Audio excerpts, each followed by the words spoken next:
కడపలో పనిచేసిన ముగ్గురు ఎస్పీల దృష్టికి తీసుకుపోవడం జరిగింది, ముగ్గురితో మాట్లాడడం జరిగింది.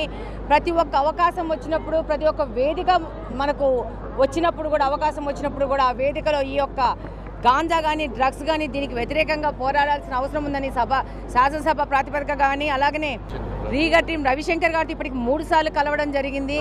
ఏ విధంగా ఈ తల్లులు బాధపడుతున్నారు, వాళ్ళ పిల్లలకి ఎలా డ్రగ్స్ అందుతున్నాయి, వాళ్ళు ఏ విధంగా వాటిని కన్జ్యూమ్ చేస్తున్నారని చెప్పి వాళ్ళు దగ్గరకు వచ్చి మాట్లాడడం జరిగింది. వాటిని పెద్దల దృష్టికి తీసుకుపోవడం జరిగింది.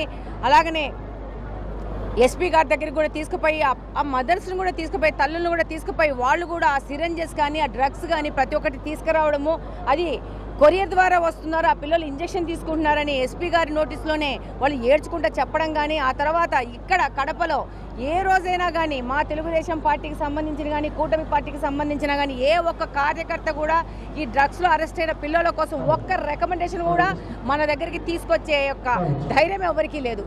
చాలా కఠినంగా ఈ యొక్క డ్రగ్స్ రహిత కడపను తయారు చేసుకోవడానికి పని చేస్తున్నాము. ఈ సందర్భంగా తెలియజేసుకుంటున్నాను ప్రతి ఒక్క యువతకు కానీ, అలాగని యువతకే కాదు తల్లిదండ్రులకు కూడా విజ్ఞప్తి చేసుకుంటున్నాను.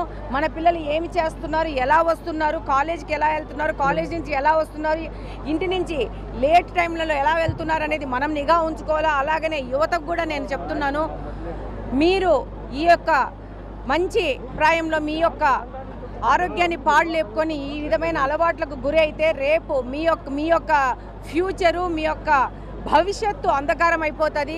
ఈ యొక్క గోల్డెన్ టైము, చదువుకోవాల్సిన టైంలో, ఉద్యోగాలు సంపాదించాల్సిన టైంలో మీరు పాడు లేపుకొని ఎవరో ఒక పక్కనున్న చెడిపోయిన 2-3 ఫ్రెండ్స్ ద్వారా మీరు కూడా ఇన్ఫ్లుయెన్స్ అయిపోయేసి ఇలాంటి కార్యక్రమాలు చేస్తూ చదువుకోకుండా, ముఖ్యంగా కడపలో పేదవాళ్ళు ఎక్కువ ఉండారు, వాళ్ళు పనులకు వెళ్తూ ఏ విధమైన పెద్దల యొక్క పర్యవేక్షణ లేకుండా పోవడం వల్ల ఒక పిల్లవాడు ఇంకో పిల్లవాడిని వీటికి అలవాటు చేసేసి ఈ యొక్క ఇంజెక్షన్స్ ద్వారా కానీ డ్రగ్స్ తీసుకోవడం కానీ, ఈ యొక్క ఏమంటారు పెయిన్ కిల్లర్స్ని పౌడర్ రూపంలో తీసుకోవడం కానీ, వాటి కోసం డబ్బు లేక వాళ్ళ అమ్మను నన్ను కొట్టడం కానీ, దాని మీద నేరాలు చేయడం కానీ చేస్తున్నారు. నేను ఇదనే ఎలక్షన్ ముందు నేను ఒక చిన్నది యువతతో ఒక మీటింగ్ పెట్టుకుంటే మాకు ఒకటే వచ్చి అడిగారు, మాకందరికీ తెలుసు డ్రగ్స్ ఎక్కడ దొరుకుతున్నాయో, మరి పోలీసు వాళ్ళకు తెలియదా అని చెప్పేసి. ఈ ప్రశ్న ప్రతి ఒక్క పోలీసు వాళ్ళని మనం వేయాల్సిన అవసరం ఉంది.